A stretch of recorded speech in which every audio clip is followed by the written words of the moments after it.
how can you decide which roles are better suited for freelancers and which are better suited for FTEs, Tim? I think first you got to look at specifically what role you're looking at, right? In terms of what you want to recruit for. There are roles which are generally dominated by freelancers, and there are roles which are generally dominated by full-time employees in terms of where does a top talent gravitate towards.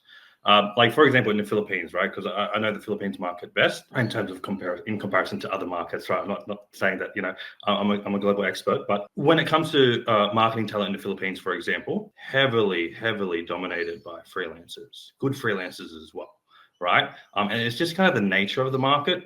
So it's very common for, an SEO specialist or a media buyer to juggle multiple roles, and they're not so much 1 hour here, 1 hour there. They're more so on a hybrid freelancer basis. It's kind of this weird dynamic where they might do 10 hours a week for a client here in Australia, or then 20 hours a month for a client in the US.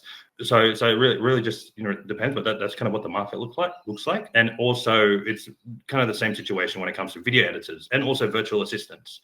So that's kind of the market. So if you are looking for any of these types of roles, then it's okay to go with freelancers for these positions, right?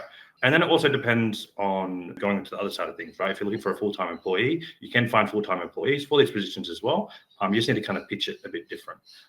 But if you're looking at other roles, maybe different areas. So if you're looking at, maybe a full-stack developer, or you're looking at, someone full-time for HR, they're probably roles which are more best suited to basically choose as full-time positions and offer them as full-time positions with the appropriate benefits and get them on employee agreements like with Multiplier, because that's what the best talent are going to expect, right? So those are the kind of roads that you should be going down.